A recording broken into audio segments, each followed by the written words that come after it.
everybody, it's Larry Mitchell here for the love of guitar, and I have just witnessed Devin Townsend just blowing the place up here at Center Stage in Atlanta, and the tone was great.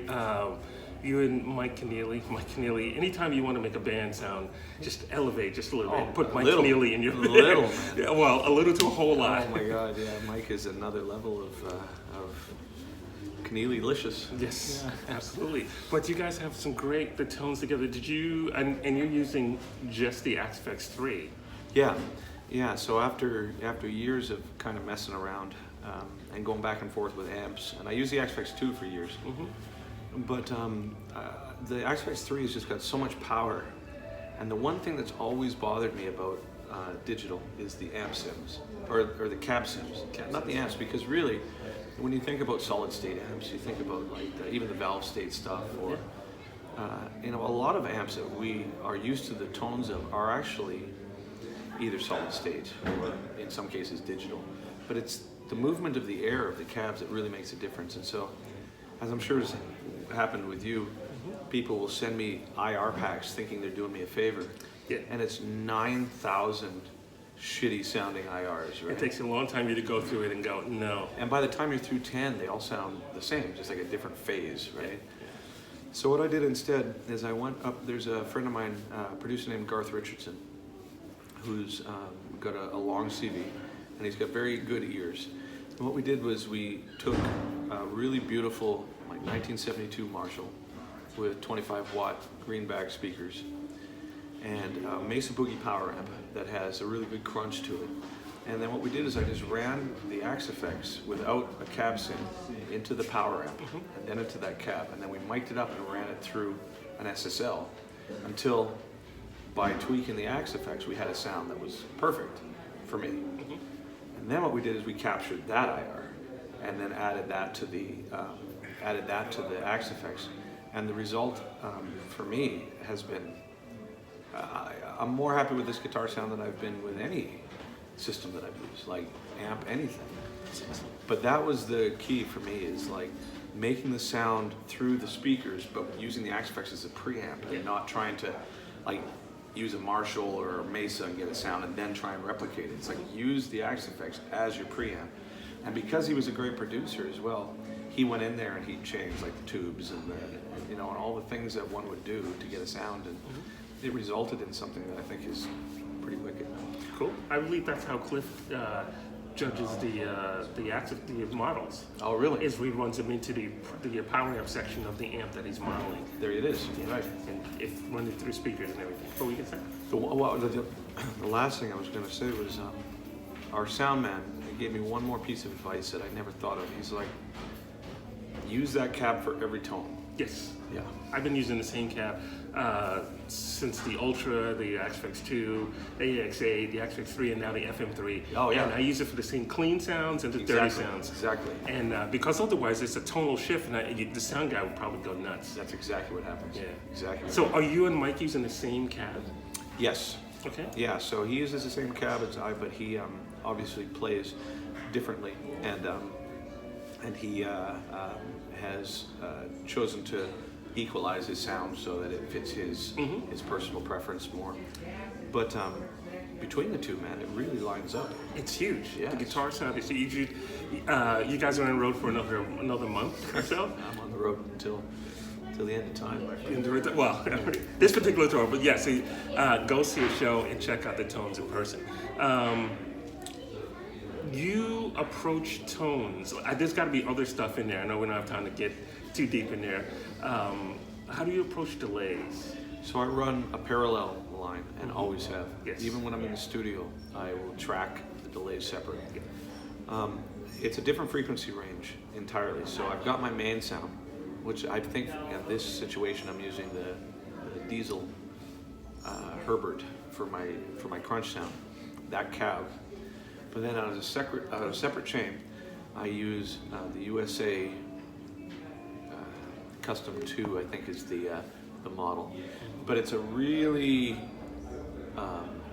pointed tone, so there's no low end on it. Basically, the high pass goes all the way up to maybe 200, 160 or something. There's no low end. Okay.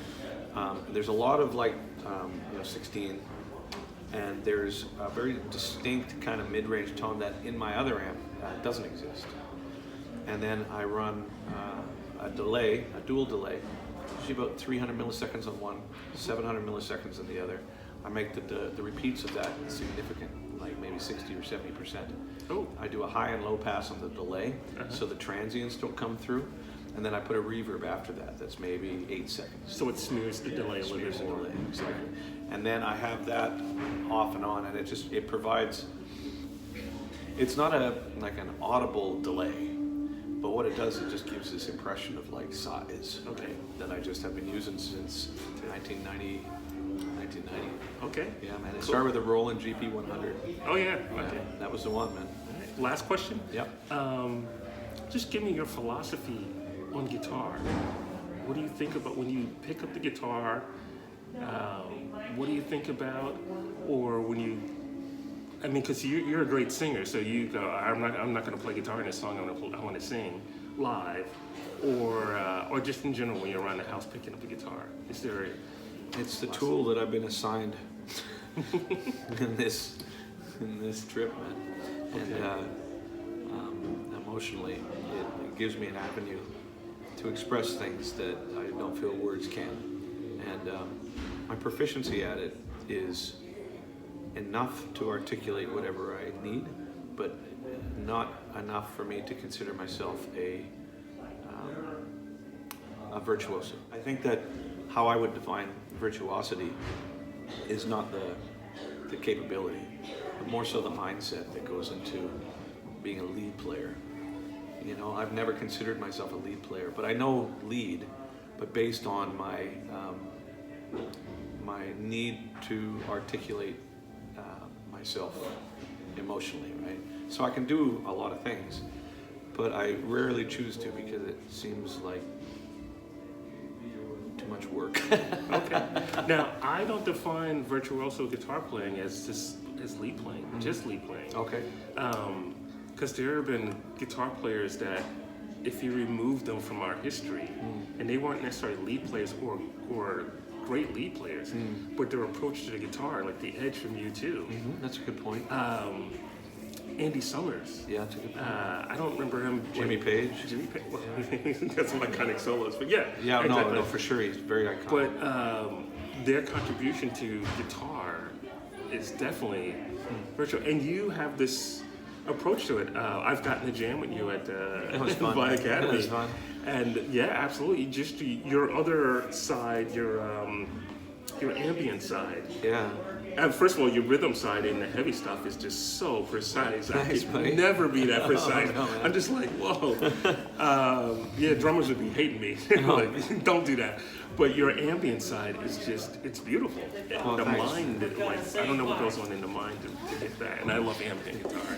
I think that the main thing with you know, my guitar heroes when I was a kid were always the ones that were out of tune. Like I was not even out of tune, like the microtone and stuff. Like, I mean, Jeff Beck, I just loved. More now than I did then, but for me it was a guitar player from Judas Priest, KK Downing. Oh, yeah, okay. Because everybody was always saying, well, the other guy was much more technically adept. But KK Downing was like, it was so wrong. And there was so much echo on it. And I love the idea of like wrong notes with a lot of echo. Wrong notes with a louder echo. Yeah, I mean, because I feel that if you hit a wrong note and you put enough echo on it, it sounds intentional. Okay. And then you can really guide music in a way that is like unusual. And ambient stuff for me, it's just like the purpose of music serves for me when I'm not playing it is it's a watercolor, like what I've got playing in the other room right now. It's like it's just that's what it's meant to represent. It's just some sort of a soundtrack. It's mood altering. Yeah. And with my own stuff, I'm just vomiting it out once every couple of years, and so there's tons of it. And it's all different. Cool. Devin, Yeah. thank you very You're much. so welcome, my friend.